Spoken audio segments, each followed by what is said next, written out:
आणि आता सूरसम्राज्ञी आशा भोसले यांच्या निधनासंदर्भातल्या काही महत्त्वाच्या बातम्या आपल्याला पाहायच्या आहेत। मुख्यमंत्री देवेंद्र फडणवीस आशा भोसले यांच्या निवासस्थानी आता दाखल झालेले आहेत।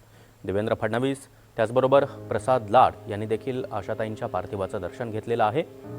मुख्यमंत्री देवेंद्र फडणवीस हे आशाताई भोसले यांच्या निवासस्थानी पोहोचले। दरम्यान काही वेळापूर्वीच ब्रीच कँडी रुग्णालयातून आशाताईंचं पार्थिव हे त्यांच्या निवासस्थानी आणण्यात आलेलं आहे आणि त्यांचं अंतिम दर्शन घेण्यासाठी मुख्यमंत्री देवेंद्र फडणवीस त्याचबरोबर भाजपचे आमदार प्रसाद लाड हे देखील दाखल झालेले आहेत। आशा भोसले यांच्या दुःखद निधनानंतर सिनेसृष्टीवर त्याचबरोबर हिंदी आणि मराठी कलाकारांमध्ये देखील दुःखाची एक किनार आपल्याला पाहायला मिळते। आशा भोसले यांनी 7 दशकांहून अधिक काळ मराठी हिंदीसह अनेक भाषांमध्ये 12,000पेक्षा अधिक गाणी गायली आहेत। 1943 मध्ये कारकीर्द सुरू केलेल्या आशाताईंनी बालगीतं, भावगीतं, त्याचबरोबर लावणी आणि चित्रपट संगीत इतकंच नाही तर पॉप गाण्यांमधील अष्टपैलुत्वासाठी त्यांनी आपला नावलौकिक सर्वत्र मिळवलेला होता।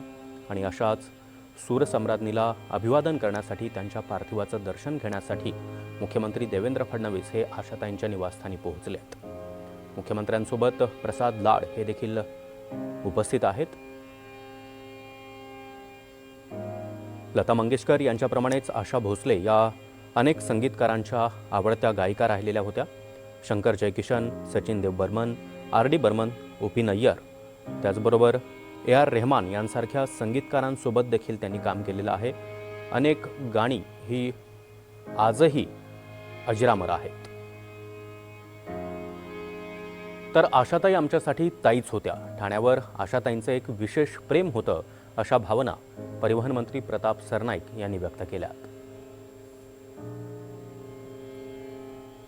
गानसम्राज्ञी आशाताई भोसले ह्या आमच्या हृदयातल्या ताईच होत्या आणि प्रामुख्याने ठाणेकरांचं त्यांच्यावर विशेष प्रेम होतं।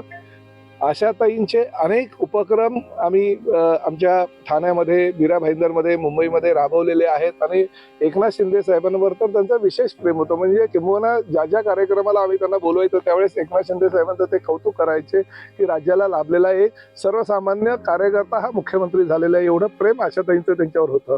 मी स्वतः आशाताईंचा फॅन तर होतोच, परंतु माझे कौटुंबिक संबंध होते मंगेशकर परिवाराशी। मी आशाताईंचे अनेक कार्यक्रम घेतलेले आणि प्रत्येक कार्यक्रम त्या यायच्या, आशीर्वाद द्यायच्या आणि वयाच्या म्हणजे 93व्या वर्षापर्यंत आपल्या गीतातून किंवा आपल्या गाण्यातून रसिकांना, पूर्ण जगभरातील रसिकांना मनमोहित करणाऱ्या आणि एकमेव त्या गायिका होत्या। आणि अचानक काल त्यांचं ब्रीच कँडी हॉस्पिटलमध्ये त्यांना नेण्यात आलं आणि त्यांचा मृत्यू झाला। आणि अचानक आज धाराशिवला आल्यानंतर आम्हाला ती घटना कळली। आम्ही एकनाथ शिंदे साहेबांनी पण आदरांजली त्यांना व्यक्त केलेली आहे। मी सुद्धा आदरांजली व्यक्त करतो, कारण भविष्यामध्ये अशी व्यक्ती परत जन्माला येणे नाही आणि आम्ही कृतज्ञ आहोत की त्यांनी ह्या जगासाठी, ह्या देशासाठी आणि प्रामुख्यानं महाराष्ट्रासाठी जे काही योगदान दिलेलं आहे, आम्ही खरंच सर्व कृतज्ञ आहोत।